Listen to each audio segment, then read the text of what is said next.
Figure it out.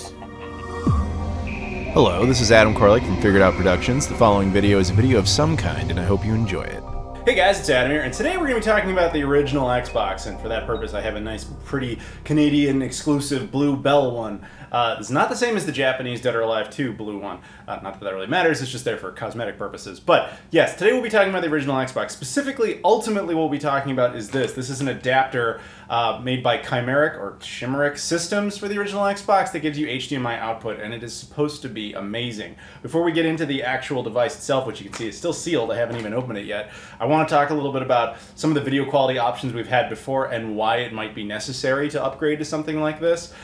So we'll just get right into it. First and foremost, the original Xbox came with composite cables. Don't ever use them. You got to get beyond that. It also had S-video cables, which is an upgrade.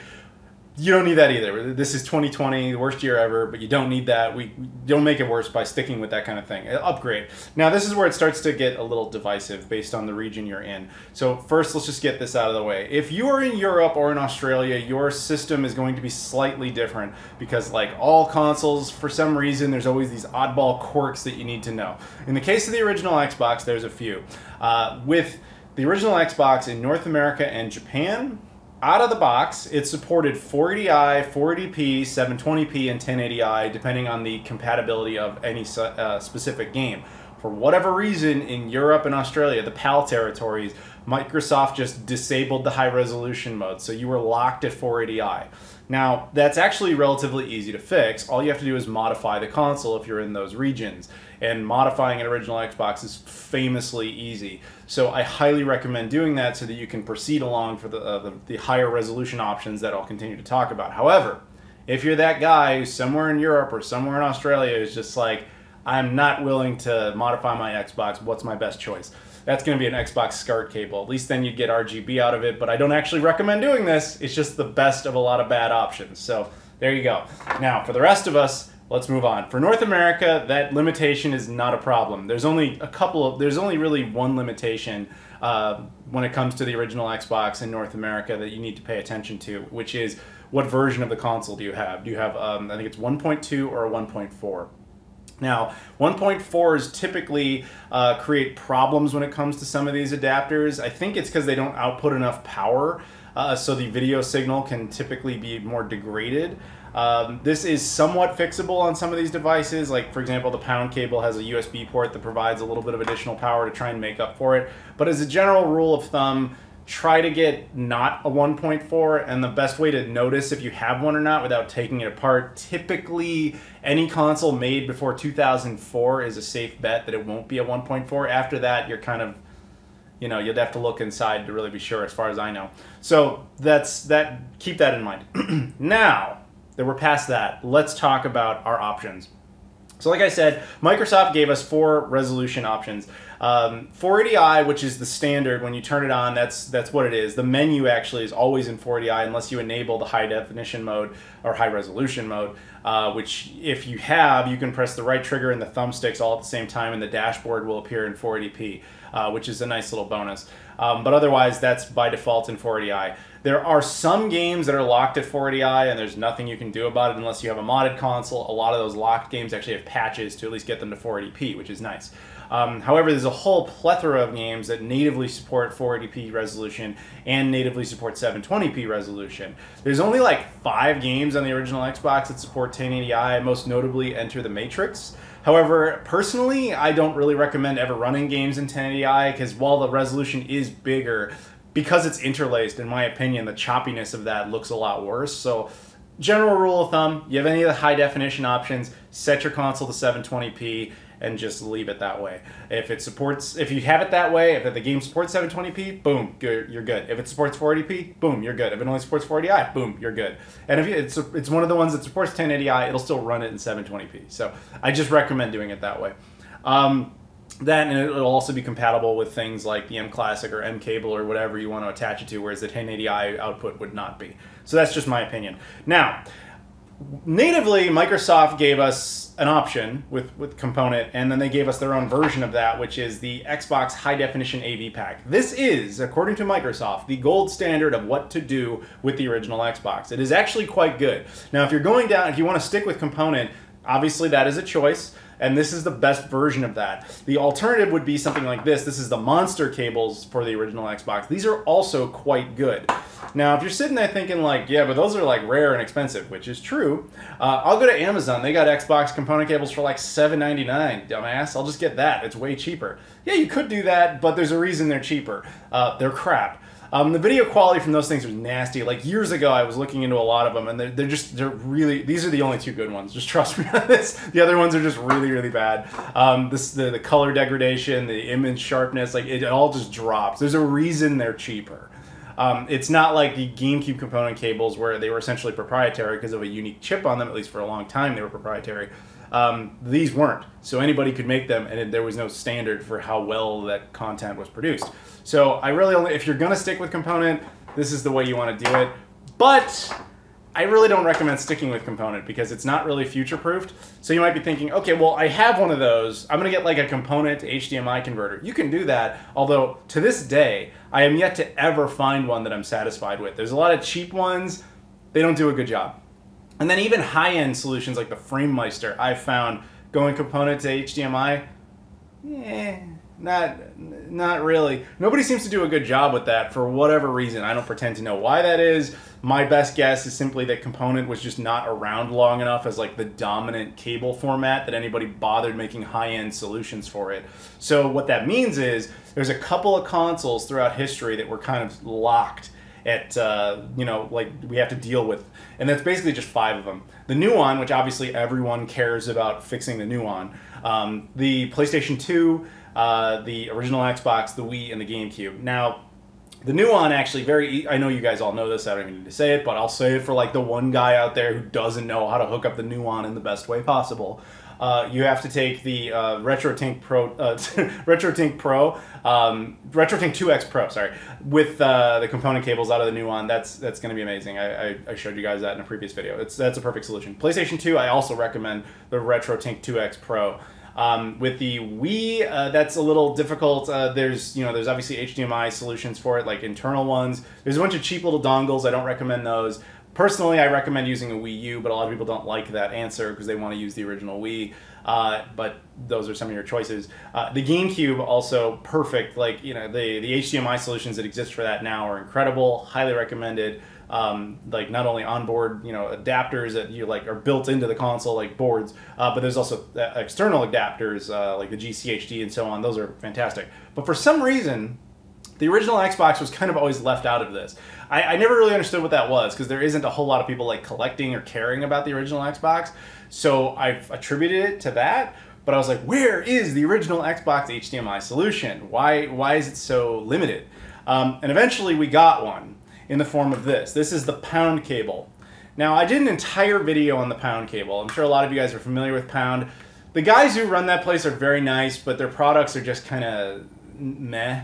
They're like a cheap solution to a problem, but not really a good solution to a problem. So when I reviewed this, I basically came to the consensus that it was like 70% of what I wanted. You know, it was convenient, and it had that power port there in case you were stuck with a 1.4 board. But the video quality was noticeably worse than component cables, and it created this additional like wavy line effect, which turns out is a common thing when it comes to trying to get the Xbox output via HDMI. So I wasn't really satisfied with it, but I didn't realize that it would actually be the best solution for a while anyway. But yeah, we'll get back to that.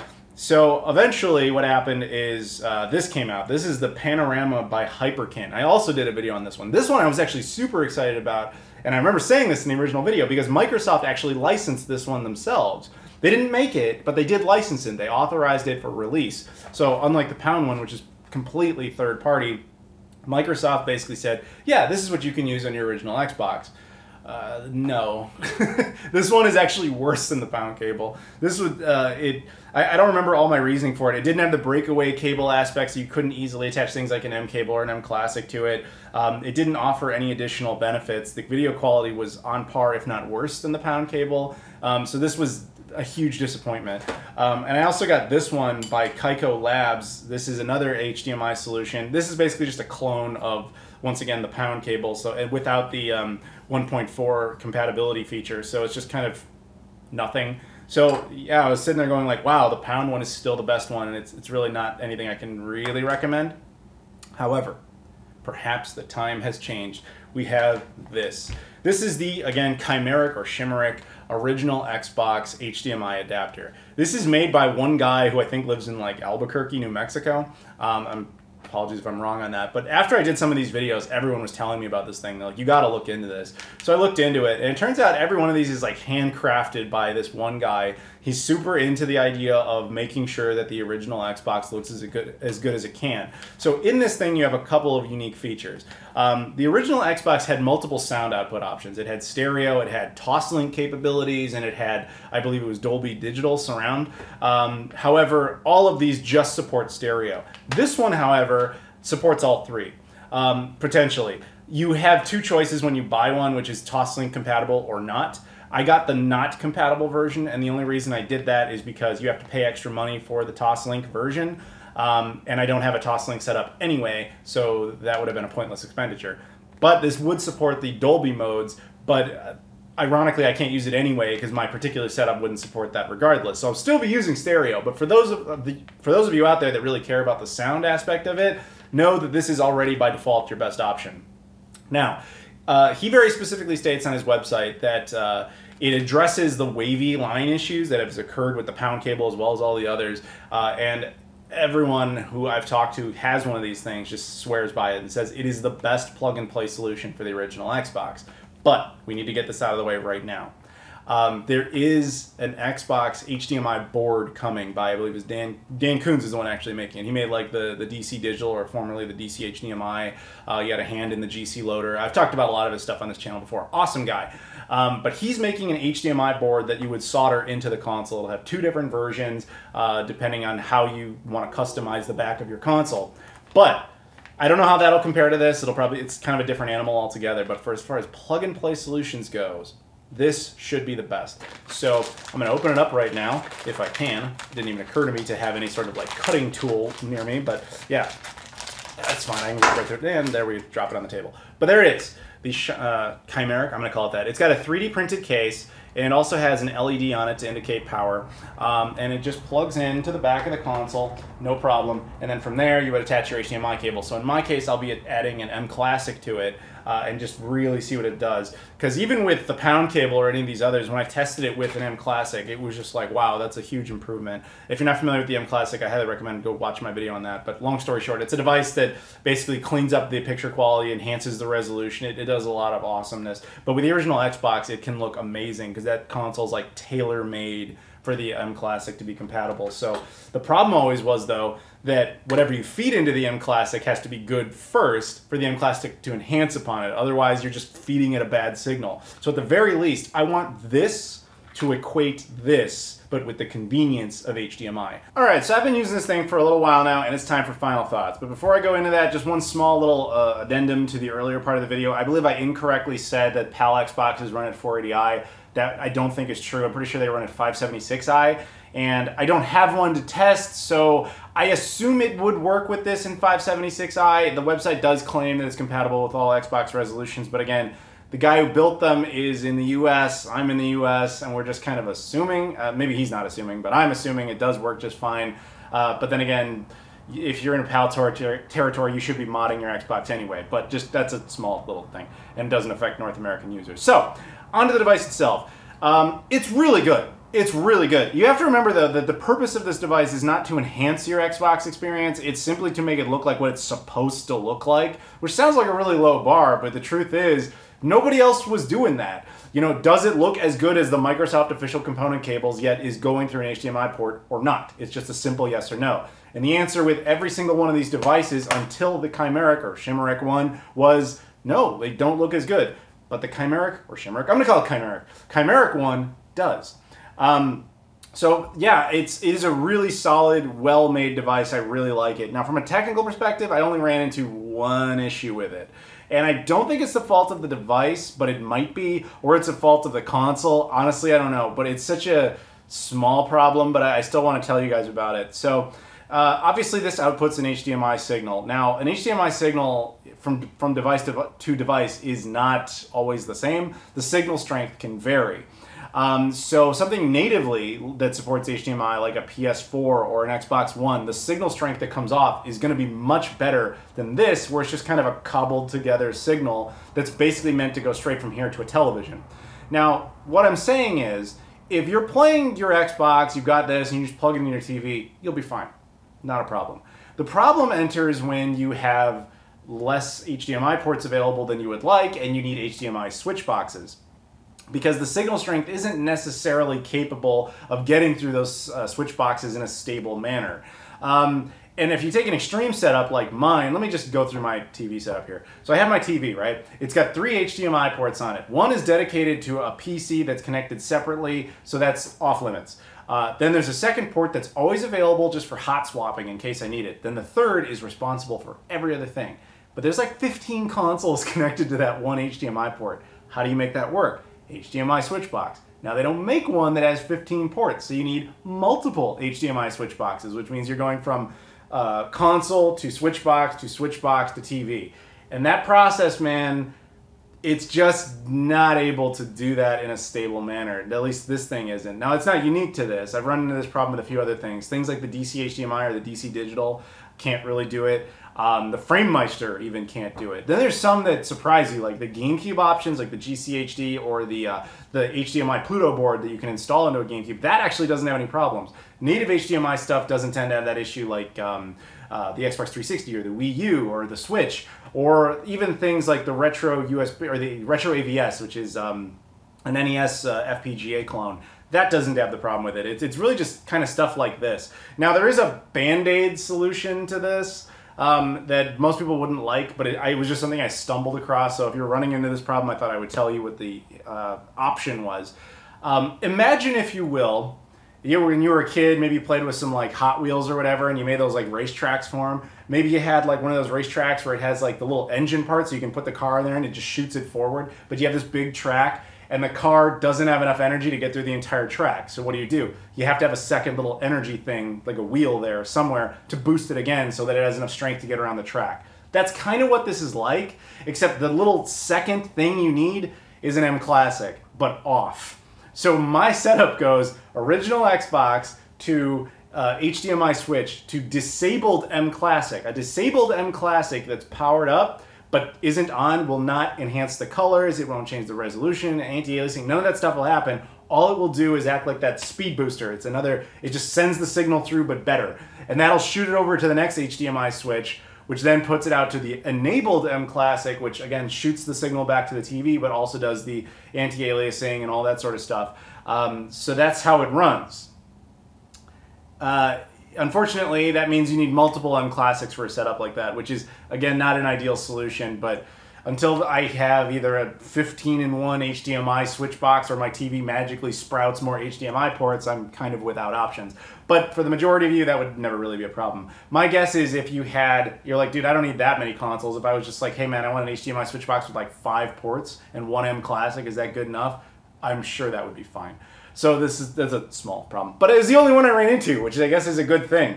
But what basically happens if you are having that problem is either the signal strength will be so weak that it will not display on the television, you'll just get a black screen, or it'll display, it'll flicker black from time to time, more or less rendering the games unplayable, which is a problem. So that's why you need the Band-Aid solution or the Speed Booster Hot Wheels solution, as we might think of it with an M Classic. So with that out of the way, like I said, the thing is solid. So let's talk some comparison footage here. So what we're going to do is I've decided to basically compare just two, the Chimeric device as well as the pound cable. The reason I chose the pound cable is, even though I was never the biggest fan of this particular cable, I have to admit that compared to the other HDMI solutions, it was the best one available until this, of course.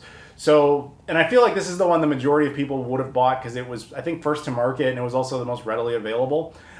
So I'm just going to compare it to that, not like to composite or any of that stuff. But the first game we're going to test out here is a game called Second Sight. Now this game is a 480p compatible game, that's why I chose it. And I love this particular game. You should really play it. It's available on GameCube and PS2 as well. It's a fantastic, what I call like a greatest miss of the 6th generation. Like, it's phenomenal. No one's ever heard of it, no one's ever played it, but it's a great game. Made by the guys who did Time Splitters. But anyway, so yeah, I don't know how well it's going to be noticeable on captured footage. It's one of these things where it's more obvious on an actual television. because what the Chimeric one is doing is it's just displaying it correctly, and the pound cable is just adding additional noise and waves into the signal. Not like so intrusive that you can't avoid them, but they're there. And it's very easy to notice on a television. But I can't say how obviously clear that's going to come through on the recording anyway. But, you know, it's there. So then the next comparison would be Justice League Heroes. The reason I chose this game, this is actually one of the native 720p compatible games. There's not a ton of native 720p compatible games. It's maybe like 50. But it is one of them, and it looks really good. So I thought, hey, just to prove that it does in fact support that resolution, boom. So you have that going. And it looks solid. It is a solid, clean experience. As I said, that's what I would have expected out of it. But, like I said, the Chimeric box does not actually do anything to enhance anything. But the M Classic does. So let's go ahead and show that. This is now second sight when you're running it with the Chimeric device and no M Classic, and then the Chimeric device with the M Classic. So what you then get is better colors, you get enhanced resolution, you get anti-alias buffering. It's quite nice. And then the exact same thing would apply if you were to run Justice League Heroes. You can also put that in there, 720p game. In both cases, the M Classic upscales to 1080p. Again, I did a review on that thing. You can go watch it for more information. All I'm saying is the M Classic and the Chimeric device are a nice match. They pair together very well with the original Xbox, and they make games look fantastic. So the point of this video was to talk about the Chimeric device and if I could recommend it or not, if we finally had like a legit HDMI plug-and-play solution, and yes, we do. So the only flaw with it, beyond the small technical one I mentioned before, is availability. I believe I touched on this earlier, but long story short, getting these is borderline impossible. The guy who makes them only does like 6 at a time in batches, and they're only sold on his website. I'll put a link in the description if you want to check it out and try your luck.